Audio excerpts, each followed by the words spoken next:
议员王家珍表示，自3月份发出一篇的新闻，欢迎大家到服务处来联署，罢免执政党无适任的立委以后，一连串的恶意传言就一直传来，一直到日前被媒体误认做罢免的林贤麟，认为相当的恶意，要求澄清。检方有人证物证，有任何凭证，我们是涉案人的话，我实在是要不客气讲一句，各位认为检方会放过我们吗？会放过我们吗？所以这一家媒体朋友，你能不能还我们一个公道？起诉书这边从头到尾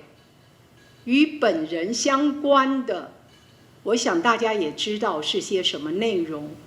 这边写的，我什么时候变成罢免案的领衔人了？我什么时候我是涉案人了？我什么时候是罢免案的领衔人？我什么时候是涉案人？拜托，拜托，不要如此恶意。台湾人还不够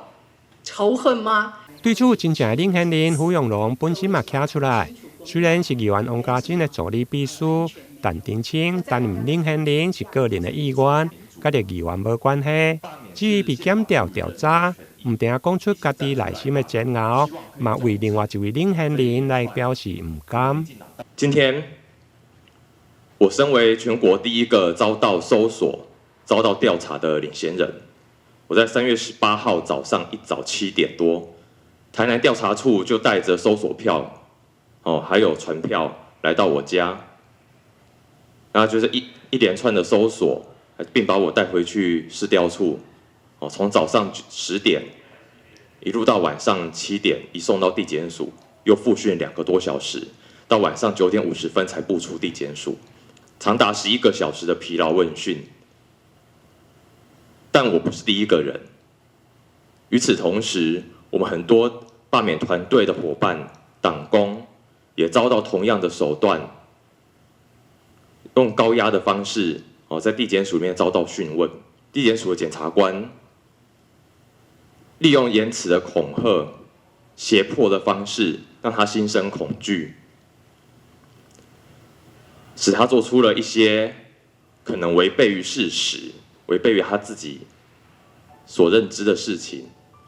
为了赶快逃脱这个恐怖的过程